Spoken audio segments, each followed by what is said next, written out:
ಎಲ್ಲರಿಗೂ ನಮಸ್ಕಾರ. ನನ್ನೆಲ್ಲ ಆತ್ಮೀಯ ಯೋಗ ಬಂಧುಗಳೇ, ವಿಶೇಷವಾಗಿ ಈ ಏನು ನಮ್ಮ ಕೋರಮಂಗಲದಲ್ಲಿ ನಡೆದಂತಹ ಅಂತಾರಾಷ್ಟ್ರೀಯ ಆಯ್ಕೆ ಸ್ಪರ್ಧೆಯ ಎಲ್ಲ ವಿಜೇತರಿಗೆ ನನ್ನ ನಮನಗಳು. ಕ್ರೀಡಾಪಟುಗಳೇ ಹಾಗೂ ತಂಡದ ಮುಖ್ಯಸ್ಥರೇ, ತರಬೇತುದಾರರೇ, ಪೋಷಕರೇ, ಇನ್ನು ಕೇವಲ 2 ದಿನಗಳಿದೆ.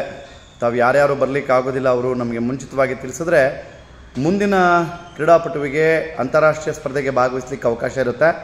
ಹಾಗಾಗಿ ತಮ್ಮೆಲ್ಲರಲ್ಲೂ ನಿವೇದನೆ ಮಾಡ್ತೀನಿ, ಯಾರು ನಮ್ಮ ಗ್ರೇಡಲ್ಲಿ A+, B+, ಈ 4 ವಿಭಾಗಗಳಲ್ಲಿ ತಮ್ಮ ಗ್ರೇಡನ್ನು ತೆಗೆದುಕೊಂಡಿರ್ತಕ್ಕಂಥ ವಿದ್ಯಾರ್ಥಿಗಳಾಗ್ಬೋದು, ಅಥವಾ ನಮ್ಮ ಏನು ಸ್ಪರ್ಧೆಗಳು ಓನ್ ಚಾಯ್ಸ್ ಮತ್ತು ಟ್ರೆಡಿಷನಲ್ಲಿ ಏನು ಅಪ್ ಟು 10 ಪ್ಲೇಸ್ 10 ಪ್ರಶಸ್ತಿಗಳನ್ನ ಪಡೆದಿರ್ತಕ್ಕಂಥ ಯಾವುದೇ ಕ್ರೀಡಾಪಟುಗಳು ನಮ್ಮನ್ನು ಸಂಪರ್ಕಿಸಲಿಕ್ಕೆ ಕೋರಲಾಗಿತ್ತು.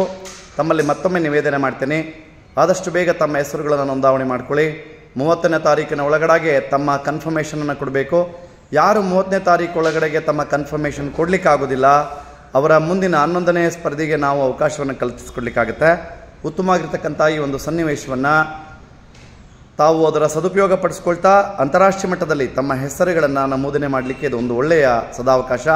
ತಮ್ಮೆಲ್ಲರಲ್ಲೂ ಪ್ರಾರ್ಥನೆ ಮಾಡ್ತಾ ಆದಷ್ಟು ಬೇಗ ಇನ್ನೆರಡು ದಿನಗಳಲ್ಲಿ ತಮ್ಮ ಹೆಸರುಗಳನ್ನು ನೋಂದಾವಣೆ ಮಾಡಿಕೊಂಡು ಅದಕ್ಕೆ ಬೇಕಾಗಿರ್ತಕ್ಕಂಥ ಎಲ್ಲ ಮಾಹಿತಿಗಳನ್ನು ನೀಡುವುದರ ಜೊತೆ ತಾವು ಅಂತಾರಾಷ್ಟ್ರೀಯ ಸ್ಪರ್ಧೆಗೆ ಭಾಗವಹಿಸ್ತಕ್ಕಂಥ ಒಂದು ಅಭ್ಯಾಸಕ್ಕೆ ತಾವುಗಳೆಲ್ಲ ಸಿದ್ಧರಾಗುವುದರ ಜೊತೆ ಅದಕ್ಕೆ ಬೇಕಾಗಿರ್ತಕ್ಕಂಥ ಅಫಿಷಿಯಲ್ ಲೆಟರ್ ಮತ್ತು ಅದಕ್ಕೆ ಬೇಕಾಗಿರ್ತಕ್ಕಂಥ ಎಲ್ಲ ಸಲಹೆ ಸೂಚನೆಗಳನ್ನು ತಾವು ಪಡಿಬೇಕಾಗಿ ತಮ್ಮಲ್ಲಿ ನಿವೇದನೆ ಮಾಡ್ತೇನೆ. ವಿಶೇಷವಾಗಿ ಆಸನಗಳನ್ನು ಯಾರು ತಮ್ಮ ಹೆಸರನ್ನು ನಮೂದನೆ ಮಾಡ್ತೀರೋ ಅವರಿಗೆ ಆಸನಗಳ ಪಟ್ಟಿ ಮತ್ತು ಪೂರ್ಣ ಮಾಹಿತಿ ನೀಡತಕ್ಕಂಥ ವ್ಯವಸ್ಥೆಯನ್ನು ಮಾಡಲಾಗಿದೆ. ಎಲ್ಲರಿಗೂ ಧನ್ಯವಾದ. ಶುಭ ದಿನ.